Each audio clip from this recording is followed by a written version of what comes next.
número 13, Presente, ingeniero, el 13. número 14, Presente, ingeniero. el número 15, Presente, ingeniero. el número 16, Presente, ingeniero. el número 17, el 18, Presente, ingeniero. el número 19, Presente, ingeniero. el número 20, el número 21, Presente, ingeniero. 21. el número 22, Presente, ingeniero. el número 23, el 24,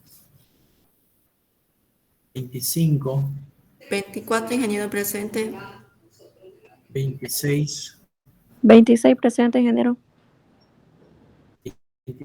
27, 28, 29, Presente, ingeniero. Presente, 29. Presente, 28. 30, el número 30,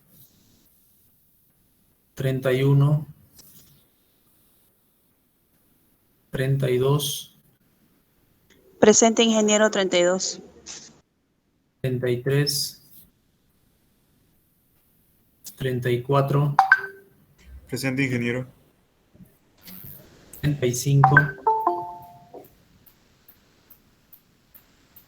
36, Presente, ingeniero. 36. 37, Presente, ingeniero. 38, Presente, ingeniero. 38. 39, 40, Presente, 40. 41, Presente, ingeniero. 42, 43, Presente, ingeniero, 43. 34, 45,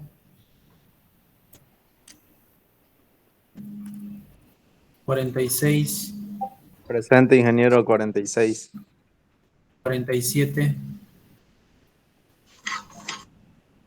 48, Presente, 48. 49, Presente, ingeniero.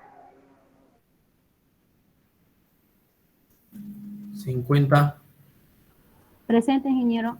51, Presente, ingeniero. 52, vaya, 51. Otra vez del 1 al 20,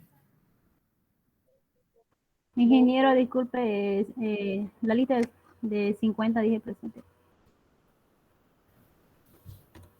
del 20 al 40, Ingeniero, la número 17.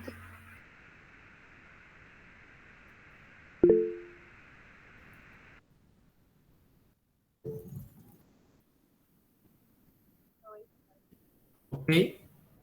¿Alguien más que falte en la lista? Ingeniero, buenas tardes. Quería preguntarle si por favor me podría poner en la lista. Todavía no estoy. Yo voy a hacer cierre de Cardex. ¿Cuál es su apellido? Pinto Saldaña.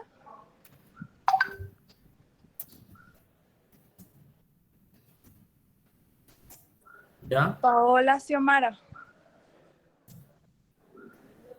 Xiomara Sí. con X. Xiomara. Xiomara con X. Ya. Gracias. De nada. Buenas tardes, ingeniero. Buenas Disculpe, tardes. igual la materia, ¿será que por favor me puede agregar en la lista?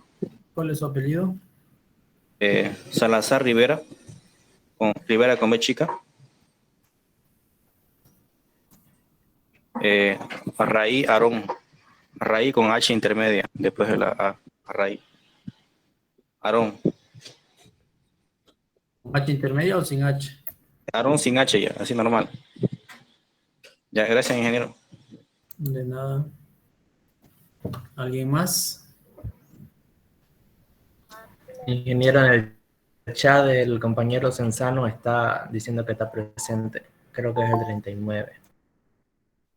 Senzano, ya. Gracias. El número 45, ingeniero, presente. 45, ya.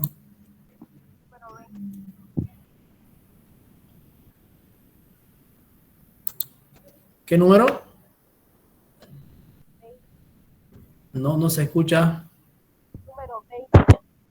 Número 20. Número 20. Ya.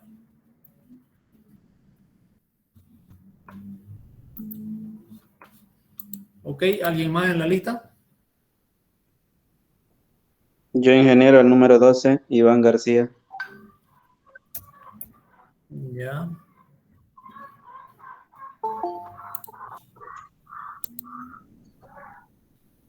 Ok.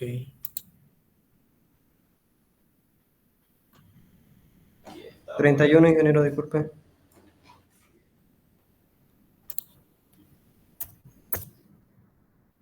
Ya, ¿alguien más en la lista? Buenas tardes, ingeniero, 31. Ya está el 31. Buenas tardes, ingeniero. El número 47. Ok. Ya. Ahora.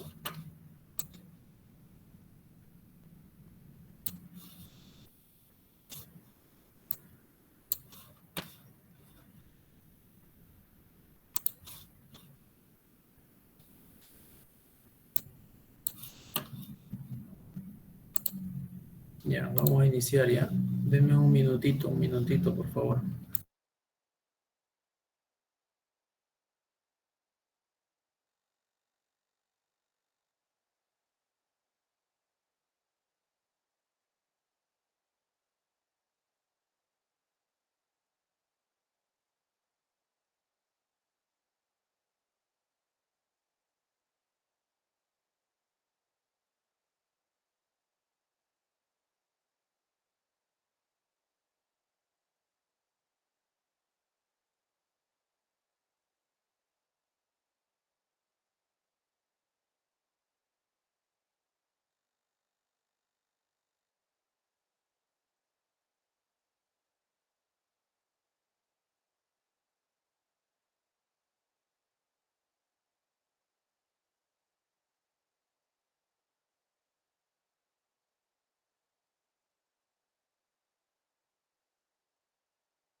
Ok.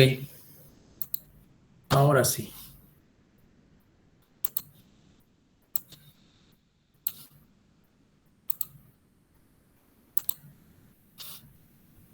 Bien. En la parte de la unidad número 1, como parte introductoria, vamos a ver un poquito sobre los sistemas de transporte, ¿ya? El transporte para el desarrollo de una ciudad, de un país, de un pueblo, es bastante importante, ¿no? Tenemos diferentes sistemas de transporte. Pero es esencial el transporte para no solamente movilización de personas, sino de carga, mercadería, para el comercio y demás situaciones, ¿verdad? Desde que se implementaron los sistemas de transporte han ido desarrollándose de mejor manera y en diferentes formas. La necesidad primordial de transportarse es económica. Básicamente es eso, ¿no? Debido a la economía. Es decir, comercio, ¿no? Sacar productos, llevar productos, esa es la principal. El movimiento de personas y de bienes es lo que se entiende por transporte. Entonces ese vendría a ser el concepto de transporte, ¿no? ¿Qué es el transporte? Movimiento de personas y de bienes. Estas referencias son sacadas del libro de Ingeniería de Tránsito que les había comentado en la anterior clase, ¿ya? Importancia del transporte. Explotación de los recursos naturales. Rapidez, costo y capacidad del transporte. La rapidez básicamente es muy importante dependiendo de la actividad a la que se va a resolver, ¿no? En algunas situaciones es crucial, sale, digamos, convenientemente económico transportarse en avión, por ejemplo, y en otras sale convenientemente económico transportarse en barco. Son dos situaciones muy diferentes en el tema de velocidad o de rapidez del transporte, ¿no? El barco va mucho más lento, tarda mucho más meses de un lugar a otro, ¿no? El avión tarda horas de un punto A a un punto B. Pero hay que ver un equilibrio con el costo, ¿no? El costo del movimiento de lo que estás transportando, ¿no? Y también la capacidad del transporte. Es decir, en un barco te sale más barato actualmente transportar mercadería de un punto A a un punto B, siempre y cuando obviamente existan las condiciones, ¿no? Que en un avión. Sale más barato, tarda más, obviamente, es menos rápido, pero económicamente sale más barato por el tema de la capacidad del transporte. Transportar en barco la mercadería en toneladas es mucho mayor que transportar en avión. Así más o menos. Sistemas avanzados de transporte, líder en la industria y comercio. Claro, los sistemas de transporte son esenciales, ¿no? Para el comercio y la industria. El crecimiento económico influye en el desarrollo y crecimiento de una región, lo que habíamos dicho. Básicamente el transporte es clave para el desarrollo de un pueblo, de una región, de una ciudad, de un país. Reduce los costos dependiendo del sistema de transporte. Hay sistemas de transporte masivos donde entran mucha cantidad de gente y eso hace que se disminuyan los costos en el caso de transporte de personas, ¿no? Y aumenta la competencia, ¿no? Los costos sociales y los beneficios del transporte. ¿Cuáles serían los costos sociales y los beneficios del transporte? Entonces tiene que haber un equilibrio y básicamente tiene que haber más beneficio, ¿no? El beneficio tiene que ser mayor que la carga o que el costo social. El mejoramiento de la posición económica, eso vendría a ser un beneficio, mejoramiento de la posición económica, es decir, gracias al transporte uno puede llevar productos, vender y generar ingresos, ¿no? Generar ingresos económicos. Y ahí a eso se refiere el mejoramiento de la posición económica. Tienen efectos negativos, la sociedad acepta riesgos a cambio de los beneficios. Es decir, ¿cuáles son los riesgos? Los accidentes, por ejemplo. Hay accidentes en todos los sistemas de transporte, hay accidentes, ¿no? Y las posibilidades de accidentes están latentes todo el tiempo. Entonces, esos son los riesgos a los que se refiere esto, ¿no? Que uno corre. Ahora, por ejemplo, cuando se implementan los sistemas de transporte masivo, el sistema de transporte del metro, por ejemplo, del ferrocarril, la tasa de accidentalidad es un tanto elevada cuando recién se implementa por por el inicio del proyecto, digamos, ¿no? Los trenes pasan, no tienen, digamos, una barrera, no tienen baranda, no tienen nada que te proteja, entre comillas, al usuario. Entonces ahí se generan los accidentes, ¿no?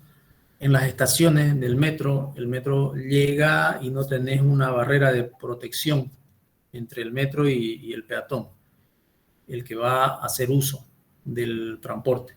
Porque el que está mirando o está paseando, claro, ese no ingresa al lugar donde vas a acceder, donde vas a subir al tren, ¿no? Ese sí tiene su protección porque está en otro lado. Pero la persona que va a hacer uso del transporte está en riesgo porque se para en la orilla, a centímetros del metro, digamos, tanto a la llegada como a la salida. Entonces esos son los riesgos a los que se refiere de los sistemas de transporte. En todos los casos, en vehículos lo mismo, en el micro lo mismo, ¿no?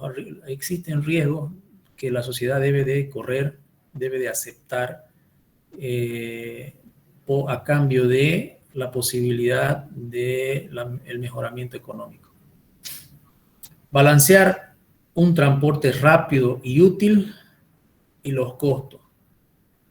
La derivación en los beneficios sociales también, ¿no? Eso hay que ver, o sea, es decir, hay que hacer hay que balancear, como dice acá, el beneficio versus el precio, el costo, lo que nos cuesta. En ocasiones, para nosotros, nos va a resultar más conveniente económicamente hablando transportarnos en taxi, por ejemplo, dentro de la ciudad, en la urbe, que en micro, dependiendo de a qué actividad comercial te estás movilizando. Y en otras situaciones, obviamente va a costar menos, va a ser más conveniente transportarse en micro que en taxi, digamos, ¿no? Hablando de los sistemas de transporte que conocemos nosotros y lo vemos a diario. La misma relación se puede trasladar a analizar entre la avión.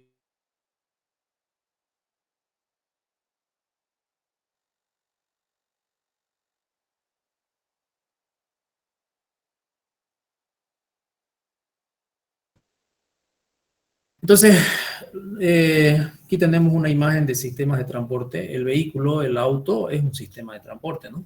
Incluso la bicicleta, la moto, el auto, es un sistema de transporte. Los trailers son sistemas de transporte, los camiones, los aviones, los barcos, las tuberías. Imagínense ustedes que también las tuberías son, pues, sistemas de transporte, ¿no? El empleo en el transporte, bueno, eso también viene casado, ¿no? El empleo, es decir, los choferes, los conductores, los operadores que se necesitan, los ayudantes que se necesitan, o sea, el sistema de transporte también genera desde ese punto de vista movimiento económico, empleo de personas, ¿no? Representa oportunidades de empleo, requiere mano de obra, en algunos casos bien especializada, en otros casos no tanto, ¿no? Planificación, construcción, operación, conservación. En todas estas etapas también el sistema de transporte genera un movimiento económico y una empleabilidad de personas. En la planificación se genera empleo, se genera trabajo, porque alguien tiene que planificar el sistema de transporte y ese alguien es un profesional calificado que va a cobrar un sueldo, entonces va a generar movimiento económico, ¿no? La construcción, por supuesto, va a generar movimiento económico mucho más todavía, muchísimo más grande que la planificación. En cuanto a cantidad de personas se refiere, ¿no? Para la contratación de la gente que va a llevar adelante el proyecto. En la operación también, ¿no? En la operación del sistema se necesita gente que conozca, que sepa todo el proceso de la operación del sistema de transporte que se está implementando. Y la conservación también genera otro movimiento económico de las personas que van a ir a hacer los mantenimientos correctivos, hay mantenimientos rutinarios, ¿no? que se deben de realizar, y entonces ahí se genera otro tipo de movimiento económico para la gente. Un sistema de transporte, vías hidráulicas, vías aéreas, ferrocarriles, buses, camiones. Entonces aquí hay los sistemas de transporte. Movimiento usuario, movimiento de carga. Bueno, estos sistemas que están a la izquierda son sistemas de transporte de personas, ¿no? Trasladan personas. Aquí nos faltaría una bicicleta o una moto, y no sé si me estoy olvidando de algo. El ferrocarril, el avión, el auto, la bicicleta, la moto, el ómnibus, que va a hacer simbólicamente representar el BRT o también los surubíes, esto que le llaman, ¿no? Los buses pequeñitos de traslado de pasajeros, o los micros. Básicamente el micro, el ómnibus, el surubí y el BRT sería como que el número 3, ¿no? Los aviones, las avionetas, etcétera, los diferentes tamaños de vehículos aéreos sería el tipo 2, y el tipo 1 son todos los vehículos de poca persona, de poca gente, de poca capacidad de trasladar gente. Sería el tipo 1, que serían los vehículos, los autos, las vagonetas, camionetas pequeñas, ¿no? Todo ese tipo. Y el tren, el metro, este viene a representar al metro, al tren, ¿no? Han aparecido diferentes nombrecitos especiales de acuerdo a los modelos específicos de este tipo de transporte. Pero en general, en líneas generales, el tipo de transporte es unas rieles, una locomotora y una serie de vagones. Pueden ser 2, 3, 4, 5, 10 vagones, y por eso cambian el nombre, ¿no? Un poquito. El monorriel, por ejemplo, hay uno que se llama monorriel, que solamente tiene una riel para moverse, ¿no? Y hay diferentes tipos de monorrieles, unos que van colgados, otros que van asentando, unos que tienen las rieles de fierro, las ruedas de fierro, y otros que tienen las ruedas de goma, como un auto. Todos, pero entrarían en este tipo, en el tipo 4, porque son de esa tipología. Los de movimiento de carga, los trailers, los camiones de movimiento de carga, trailer o camiones, o con burros, sin burro, todo ese tipo de vehículos pesados entraría en el punto 1. En el punto 2, los ferrocarriles, también el concepto, locomotora, vagones de carga, ¿no? Cualquiera sea el tipo, eléctrico, a diésel, cualquiera de los tipos que hay, ¿ya? El hidráulico, ¿no? Los que se mueven por agua. El 4 vendría a ser el hidráulico, y el 3 vendría a ser el tema de los barcos, ¿no? Las barcazas, los barcos de carga, etc. Acá también faltó, ¿no? Movimiento de usuarios. También hay movimiento de usuarios en un sistema de transporte en barco, ¿no? También hay. Ese faltó acá. Y el de tubería, transporte no solamente de líquido, que sería de agua, también de gas, de petróleo, aceite, e incluso los desechos de las industrias se transportan por tuberías, distancias relativamente largas, ¿no? Para hacerle su respectivo tratamiento. Y obviamente todo lo que es tubería, todo lo que se transporta por tubería, estaría en el punto número 4. Disciplinas profesionales requeridas en un sistema del transporte. Para llevar adelante un sistema de transporte, un proyecto, para elaborar un proyecto, se requiere la ingeniería, ¿no? O sea, se requiere ingenieros. Para el tema de la manufactura de vehículos, para la planificación, el diseño, la construcción, la operación y el mantenimiento, se requieren ingenieros de diferentes ramas, no solamente civiles, ¿no? Se requieren diferentes ramas de la ingeniería. El derecho, el tema de las leyes, ¿no? Las legislaciones. Se requieren abogados para sostener legalmente la funcionalidad de un sistema de transporte. la implementación de un sistema de transporte, en todas las etapas, ¿no? La legislación está en todas las etapas, en la planificación, en el diseño hay legislaciones, en la construcción hay legislaciones, en la operación hay legislaciones, en el mantenimiento hay legislaciones también que regulan el procedimiento, ¿no? de la realización de cada uno de ellos. Ciencias económicas, los impactos económicos, por supuesto, o sea, tiene que ser económicamente rentable, ¿no? Para un nicho de clientes, más o menos esa sería la definición, ¿no? Es decir, el avión, el sistema de transporte del avión es rentable para cierto grupo de clientes, ¿no? Otros grupos de clientes no ven rentabilidad en ese sistema de transporte, porque no la tienen, pues, ¿no? Por la actividad económica a la que se dedican, no corresponde. Lo mismo a un sistema más pequeño, entre el micro, el taxi, digamos, ¿no? Entre tomar micro y tomar taxi. También para algunos es rentable lo uno y para otros es rentable lo otro, ¿ya? Y ahí están las ciencias económicas, ahí están los economistas que van a identificar el nicho de gente para la cual puede ser rentable un sistema de transporte. Los impactos económicos, ciencias administrativas, la administración del sistema de transporte. Aquí entran los administradores de empresa o también ingenieros que tienen especializaciones en administración. Si no hay buena administración, todo se cae, ¿no? Si el sistema de transporte no es rentable, no es sostenible y por lo tanto tiene que cerrar. Movimiento y almacenaje de carga, materia prima, producto terminado, es decir, todos estos aspectos se deben considerar en la parte de administración. Deben ser tomados en cuenta. Ciencias sociales.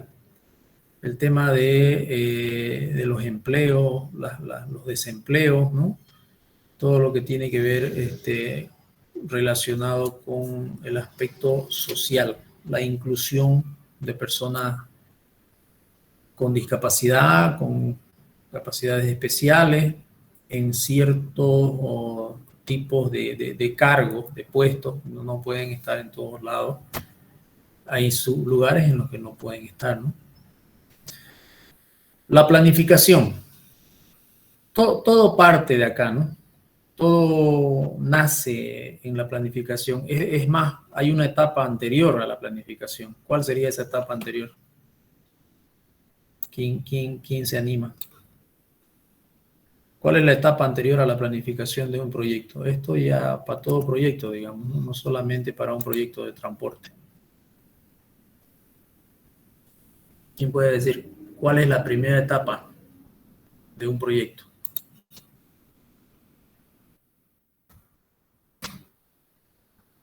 ¿Nadie? ¿Se fueron o se cortó el internet?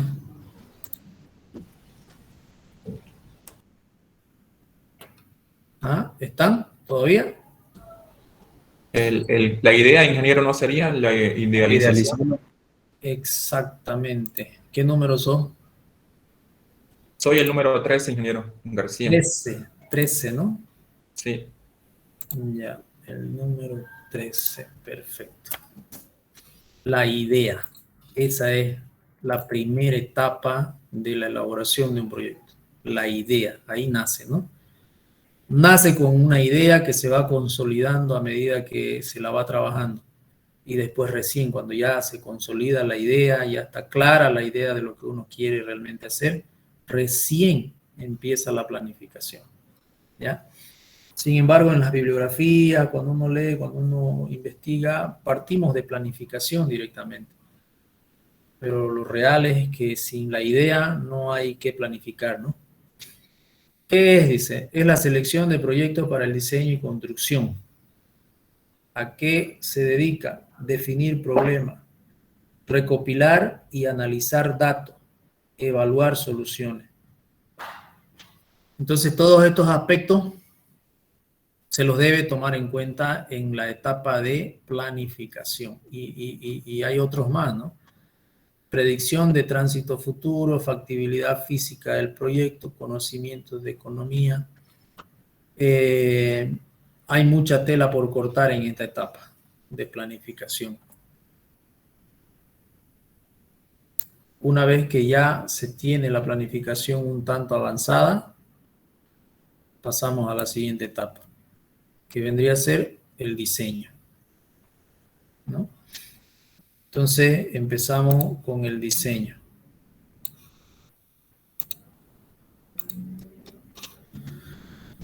Empezamos con el diseño. El diseño en diferentes secciones, en diferentes tipos de diseño. Hay diferentes tipos de diseño, ¿ya?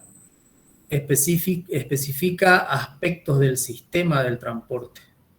Los aspectos del sistema del transporte, los ingenieros que diseñan partes de todo el sistema, ¿no? Algunos que se encargan de la topografía en el tema del área de ingeniería civil, digamos, otros expertos que se encargan de la parte de la granulometría de los materiales, y vamos a hablar de una vía de carretera o incluso también de una vía de tren, que hay que ver el tema del balasto, del soporte del tren, toda la plataforma, ¿no?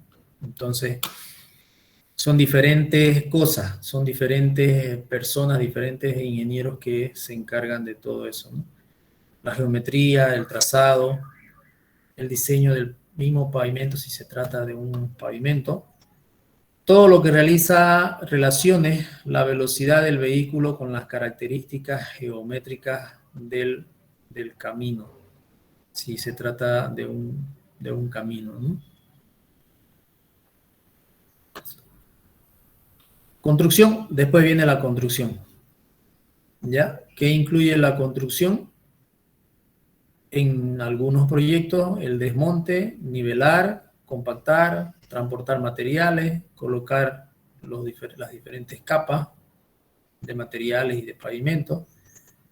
Y bueno, ahí termina la carretera, se podría decir una parte, porque después vienen las señalizaciones, ¿no? Vienen las señalizaciones, las barreras de protección, etc. Proceso de edificación utilizando equipos modernos. Bueno, entonces ya viene la etapa de construcción.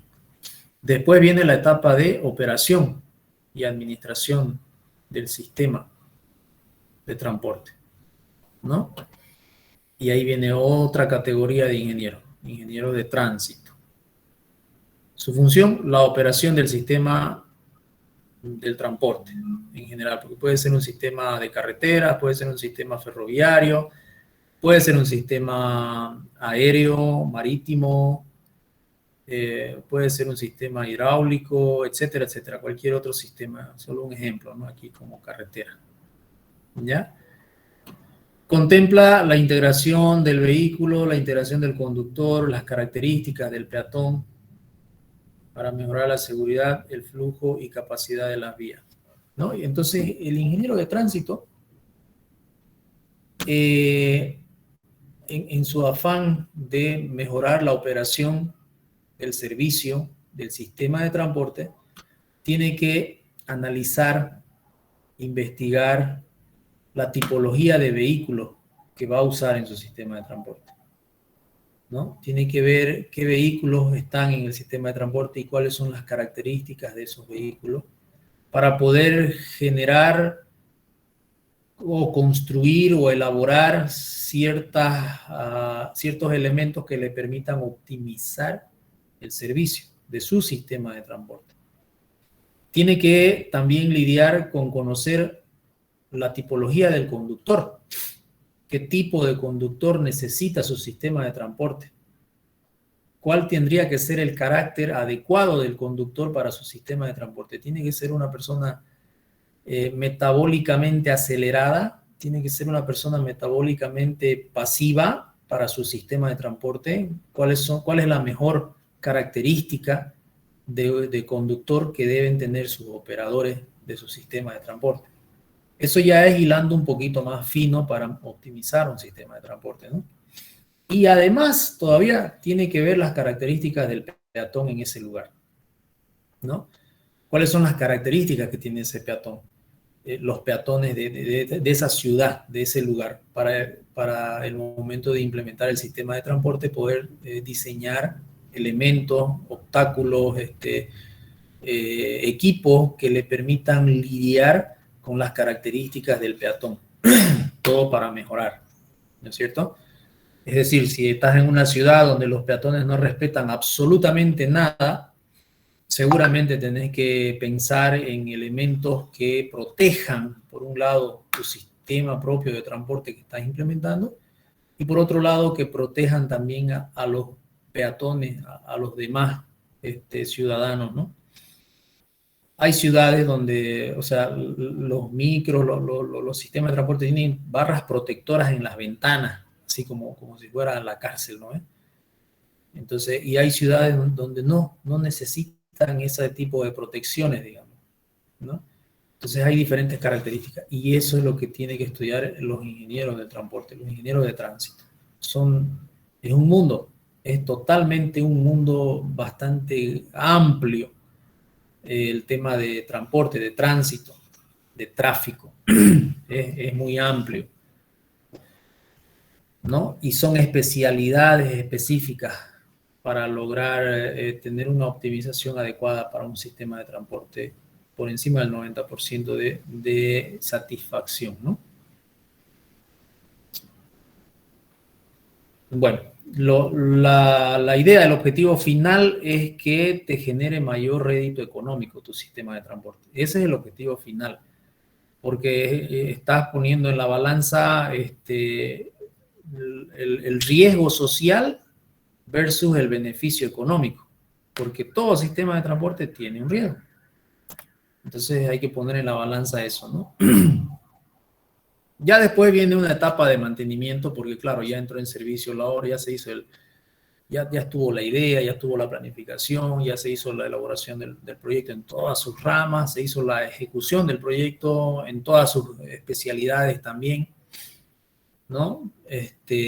Ya se puso en marcha, ya funcionó el proyecto unos cuantos años, 2, 3, 4, 5 años, dependiendo del tipo de proyecto y las características que tenga, para que dure sin mantenimiento 5 años, 10 años, 15 años, o de pronto solo 1 año, o meses incluso, ¿no? De la obra o del proyecto que estás implementando. Va a llegar el momento del mantenimiento, o sea, no hay cómo escapar de esto, ¿no? Tiene que haber el momento de mantenimiento y tiene que estar previsto en la elaboración del proyecto el tema de mantenimiento. Y esa es una etapa también que requiere de gente. Entonces se genera movimiento económico. Tu proyecto, o sea, desde que nace tu proyecto, empieza a generar de alguna manera movimiento económico por siempre, digamos, hasta que termina tu proyecto. Y tu proyecto no termina nunca, porque incluso ya estando funcionando, tenés que hacer mantenimiento, tenés que hacer correcciones, optimizaciones. De pronto, después de unos años, no sé, llegás a decidir hacer un atajo, una vía para optimizar los tiempos, qué sé yo, ¿no? Un túnel que de pronto en su momento de la ejecución del proyecto no se animaron a realizar por los términos económicos. Y entonces el proyecto nunca deja de generar. El desafío de la ingeniería del transporte. Aquí siempre falta la idea, ¿no? La idea, planificación, análisis de datos, predicción, evaluación, el diseño, ya sea diseño geométrico, pavimento, drenaje, estructura, y un montón de cosas que hay que diseñar, ¿no? Este es solamente un ejemplo bien reducido, ¿no? La construcción, preparación si es que se trata de una vía, preparación de la superficie, la rasante, la subrasante, digamos, ¿no? El cambio de material, las capas, nivelación, compactación, etcétera, etcétera, los pavimentos, las obras de arte. Todo lo que conlleva la construcción. Y la construcción no termina cuando la obra, o sea, no termina solamente con la ejecución del pavimento, digamos, ¿no? Porque todavía faltan las señalizaciones, ¿no? Termina cuando terminamos las señalizaciones y demás cosas, la etapa de construcción. Operaciones y administración del tránsito, operación y administración del mantenimiento que hay que hacer, rutinario, correctivo, todo tipo de mantenimiento. La operación del transporte inteligente, ya se habla mucho del transporte inteligente, o sea, es decir, mecanizado, más bien digitalizado, a eso, ¿no? Se le llama transporte inteligente, al digitalizado, donde muchas cosas que antes se lo hacía con una persona, actualmente se lo puede realizar con dispositivos electrónicos, dispositivos informáticos que se controlan a través de un computador. Esos son los sistemas inteligentes. La vigilancia, que también muchas veces es vigilancia inteligente, vigilancia con equipos y no necesariamente con personas. El control, lo mismo, ¿no? La experiencia en campo, la experiencia de análisis, la experiencia del proyecto. Entonces, después de haber pasado de la idea a la planificación, al diseño, a la construcción, a la operación, a la administración, al mantenimiento, podemos decir, tenemos experiencia. Y cuando tenemos experiencia, nosotros con un poquito de investigación y desarrollo, podemos volver a empezar con una idea similar, pero diferente.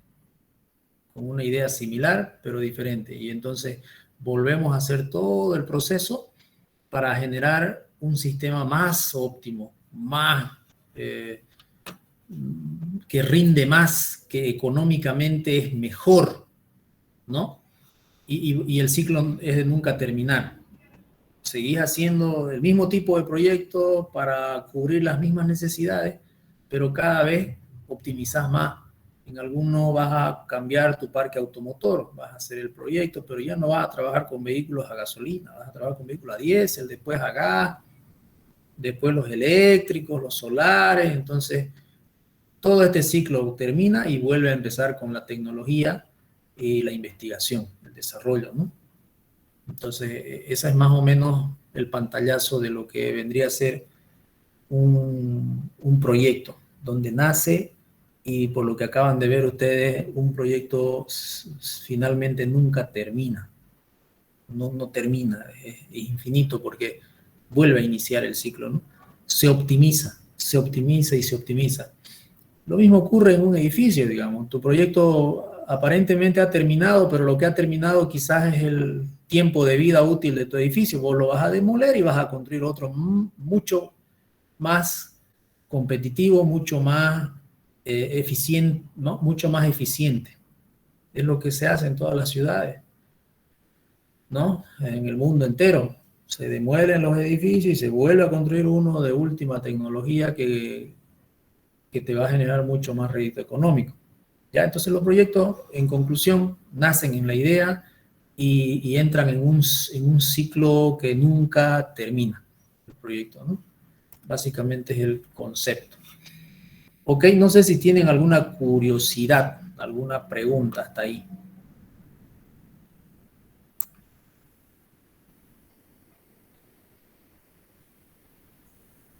Ok, organizaciones y sistemas del transporte. Eso lo vamos a dejar para el día martes, ¿ok? Si no tienen ninguna consulta, yo les voy a mostrar, bueno, les voy a comentar, digamos, de que vamos a empezar a utilizar esta casilla que es participación en clase. Está prevista en el sistema de calificaciones. Entonces, ¿qué yo hago aquí? A ver, espero que me entiendan y espero que presten la atención necesaria para que la mayoría podamos aprovechar mejor. ¿Ya? Yo tengo esta planilla de participación en clase donde voy registrando la cantidad de participaciones efectivas que hace un estudiante. Entonces voy anotando aquí la cantidad de participación. Aquí tengo un total. Después yo identifico de todos los totales, de acá identifico al más alto, al que ha participado más veces de manera efectiva, porque si su participación no es efectiva, no lo anoto. ¿Me entienden? Si la participación es adecuada, es efectiva, es propia, lo anoto. Entonces, una vez que terminamos la primera parte, llega el primer parcial, y yo me verifico quién sacó la mayor nota en participación. Y yo parto de la hipótesis de que en una materia, y esto es toda una ciencia, una investigación de parte en el área de educación superior, en el área de educación. Hay una teoría que indica que los estudiantes, la nota de los estudiantes no debe medirse por la cantidad de información que el docente les da, sino que debe medirse por la cantidad de aprendizaje que el estudiante obtiene. Esa es la medida, la tendencia en la medida de la educación es esa. ¿De qué sirve que el docente te dé 1000 cosas si el estudiante aprende una? ¿No sería mejor darle 2 cosas y así aprende las 2, digamos? Más o menos ese es el paradigma, esa es la explicación, ¿no? Ya no se debe medir el conocimiento del estudiante, la nota no debe estar relacionada con lo que el profe te da, sino más bien con lo que el estudiante asimila. ¿Ya? Y partiendo de esa idea, de esa hipótesis, que yo digo, bueno, de todo lo que yo les doy, si eso es así, entonces si vamos a medir el conocimiento que adquirió el estudiante, si esa va a ser nuestra medida, entonces el que más conocimiento haya obtenido tiene 100, ¿no? Porque de ahí vamos a partir. El que haya logrado aprender más en esa asignatura tiene que tener 100. Y de ahí están los demás, 90, 80, 70, 50. Esa es la referencia, ¿no? Y entonces, ¿cómo podemos un poquito profundizarnos más ahí? Se supone que la persona que tiene 100 tendría que ser la persona que más participa, ¿no? Se supone, es una posibilidad bastante confiable, bastante creíble, digamos, ¿no? Se supone que el que más participa es el que más aprovechó los conocimientos y es el que debería tener 100. Pero no solo con participar, porque tiene que demostrar en sus exámenes, que significa que debería coincidir el que más participa con el que más notas saca en los exámenes. Y ese debería tener 100. Entonces, partiendo de ese principio, yo digo, el que más participa de acá,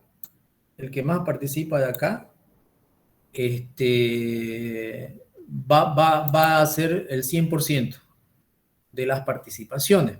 Es decir, si digamos que ahí como está la planilla, supongamos que ya hemos llegado al primer parcial, no, es que no va a ir el ejemplo, supongamos que él ha participado, no sé, 4 veces.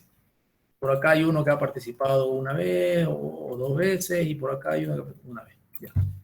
Entonces, este que ha participado 4 veces, en participación significaría el 100% de la nota de participación. Él va a tener el 100% de la nota de participación. Él va a tener el 50% porque ha participado 2 veces y este son 4. Y él va a tener el 25% porque ha participado una vez. Hasta ahí se entiende, ¿verdad? Pero ¿cuánto es esa nota de participación? Ahora vámonos ahí, a ver cuánto es la nota, porque la nota no es fija, varía. ¿Qué nota le vamos a poner a este señor que ha tenido la máxima participación? Yo me voy a la evaluación y miro aquí sus notas de su primer parcial. 23, 50, 60, 40, 42, no sé qué tanto, etcétera, etcétera, etcétera. Tengo una planilla de notas. Entonces, si yo busco aquí la nota más alta, no miro quién tiene la nota más alta, no me interesa quién la tiene, me interesa la nota más alta y lo identifico y digo, esta es la nota más alta, es 60.